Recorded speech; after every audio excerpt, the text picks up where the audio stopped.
Tombstone, a name synonymous with the Wild West, holds a significant place in American history and folklore.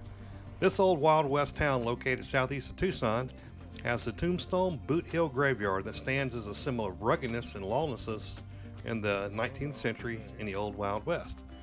This historic cemetery brings to life the tales of outlaws, lawmen, and the gritty spirit of the American frontier and mining towns.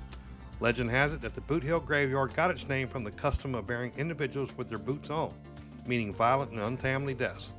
Is this true? Stay tuned and we'll let you know. This is Daryl and Erin on Travel with D&E. Join us as we explore the Tombstone Boothill Graveyard. Tombstone became a mining boomtown in 1879 due to Ed Schiffling's discovery of silver 2 years earlier. The town attracted lawmen, gamblers, miners, outlaws, families, preachers, immigrants, and everything else in between. But one thing that's inevitable is the boomtown is in need of a graveyard. That brings us to Tombstone's Boothill Graveyard. The graveyard was founded in 1879, along with the town, and used until the new cemetery opened in 1884. Legend has it that Tombstone got its name from the fact that the individuals there had died unexpectedly or violently and were buried in their boots. The real reason for the name comes from a writer in the 1920s who copied the name of the Pioneer Cemetery in Dodge City. They hoped the Boothill name would help tourism. It's reported there are over 250 interments at the graveyard with a possibility of up to 300. When the new cemetery opened up, some families dug up their family members and moved them to the new cemetery. Records here are spotty and the grave markers deteriorated over the years. So let's now talk about some of the most famous grave markers in Boothill. The gunfight at the OK Corral was a gunfight that lasted less than a minute between lawmen led by Virgil Earp and members of a loosely organized group of outlaws called the Cowboys. It occurred about 3 p.m. on Wednesday, October 26, 1881.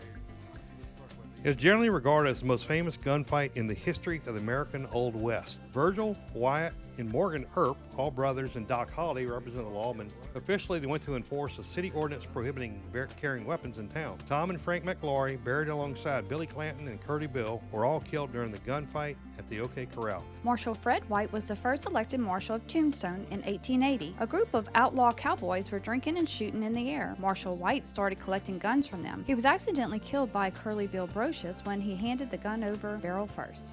The Bisbee Massacre occurred on December 8, 83. General Store, believing the general store's safe contained a mining payroll of $7,000. During the robbery, members of the gang killed 5 people, including a lawman and a pregnant woman. 5 men were convicted of the robbery and murders and sentenced to hang. John Heath, accused of organizing the robbery, was tried separately and sentenced to life in prison. Unsatisfied with that sentence, a lynch mob forcibly removed Heath from jail and hung him from a telegraph pole on February 22, 1884. William Claiborne was shot by Frank Leslie.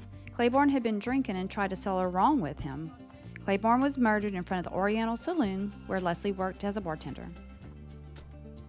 William and Thomas Halderman were accused of cattle rustling and threatening people. Sheriff Ainsworth and the deputized Thomas Moore went to bring him in. In the process, Ainsworth and Moore were mortally wounded, and the Halderman brothers were eventually caught, hung, and buried in Boothill Graveyard. Margarita was stabbed by a woman called Gold Dollar. This was a fight between 2 dance hall girls quarreling over a man. Obviously, Gold Dollar won the fight. We also have China Mary. She was buried at Boothill Cemetery in 1906. She was the undisputed ruler of Hoptown, the Chinese neighborhood in Tombstone. John Gillespie was a marshal sent to arrest Billy Grounds and Zwing Hunt. They were the suspects in M.R. Peel's murder. Gillespie was shot in the head and buried in the Boothill Graveyard. Current law enforcement still put blue wreaths on these special graves. There are reports of the graveyard being haunted. Travelers report spectral shadows, strange lights, and spooky sounds. In Boothill's gift shop, merchandise is inexplicably misplaced, disturbed, and disheveled. The sweatshirt rack rotates on its own, untouched by human hands. Photographs reveal apparitions unseen to the naked eye. In our time there, we didn't see anything. They say Billy Clanton is the most popular poltergeist, said to rise from his grave each night. He meanders throughout Tombstone, packing his pistol. Although Boothill's authentic cemetery, some of the most remarkable memorials are fictitious. They were erected to promote tourism and provide playful interpretations of the American Wild West. Here are 2 examples. Lester Moore is one example of a fictitious burial. Although he purportedly died in a shootout, no evidence suggests that Moore existed, that Hank Dunstan existed either, despite allegedly dying in the same gunfight. Nevertheless, Moore's marker reads, Here lies Lester Moore, 4 slugs from a 44, no less, no more. George Johnson, or Geo Johnson, is another popular headstone on Boothill. Johnson may not have existed. His epitaph reads, "Here lies George Johnson, hanged by mistake in 1882. He was right, we were wrong, but we strung him up and now he's gone." The graveyard is open from 8 a.m. to 6:30 p.m. Entrance is priced at $3 per person, and children younger than 15 may tour the graveyard free of charge. It's an easy walk. As you enter, they give you a booklet and give you a little explanation of some of the more popular graves. To get to Tombstone and the Boothill Cemetery, head east on I-10 from Tucson for 37 miles or so. Take Highway 80 east exit at Benson, Arizona, and head southeast towards Tombstone. You will drive about 25 miles on Highway 80. The graveyard will be on your left before you get into Tombstone proper. If you like this content, you want to check out all our other videos covering Tucson and its surrounding attractions, including the Saguaro National Park and trails, the old Bisbee mining town and mine tour, and our favorite bed and breakfast in the world, the Hacienda Linda Bed and Breakfast. Also check out all our other videos covering the many fun and historical attractions that we have on our Travel with D&E channel.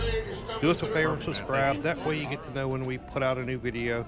Like this video and share it with your family and friends. They'll want to see this video as well. Comment below if you've explored the Tombstone Graveyard. Thanks for watching, and as always, we will see you in the next video.